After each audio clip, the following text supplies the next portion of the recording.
जिल्ह्याचे पालकमंत्री आमचे मार्गदर्शक चंद्रकांत दादा, जिल्हा अध्यक्ष सम्राट बाबा, स्टेजवरील सर्व मान्यवर, उपस्थित सर्व माझ्याबरोबर आलेले, या राज्यातून आलेले सर्व कार्यकर्ते बंधूंनो, खरं तर तुमच्या सगळ्यांचं मी मनापासून आभार मानतो. विशेष करून मी देवेंद्र फडणवीस साहेबांचं पहिल्यांदा मनापासून आभार मानतो. साहेब, आजचा हा दिवस आहे, हा दिवसाची वाट गेले 8,000 दिवस बघतोय सर.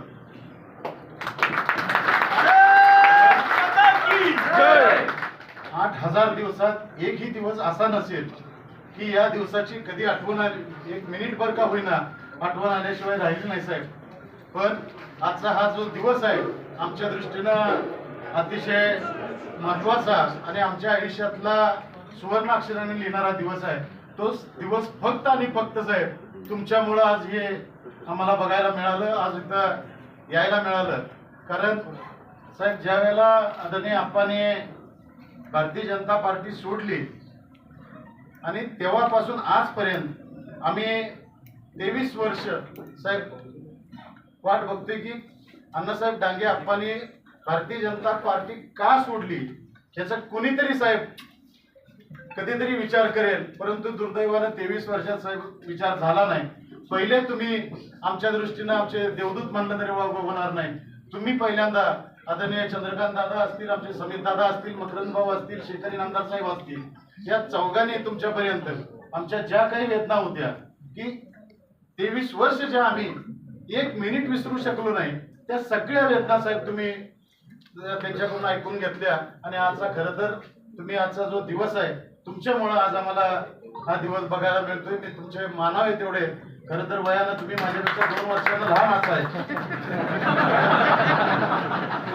पण हा दिवस घडवून आणायला तुम्ही, कारण हा दिवस घडवून आणायला साहेब तुम्ही जे काही हे केलंय त्याच्यासाठी मी साष्टांग दंडवत घालायला लागला तरी सुद्धा मी साहेब मागे बघणार नाही. कारण आमच्या दृष्टीने आता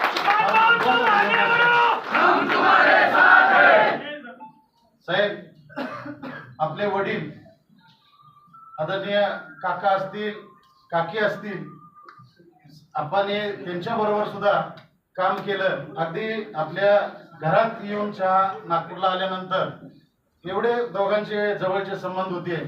आणि सुदैवानं तुम्ही आणि मी सुद्धा 98-99 आपण भारतीय जनता युवा मोर्चाचा प्रदेश उपाध्यक्ष म्हणून आपण एकत्रित काम केले.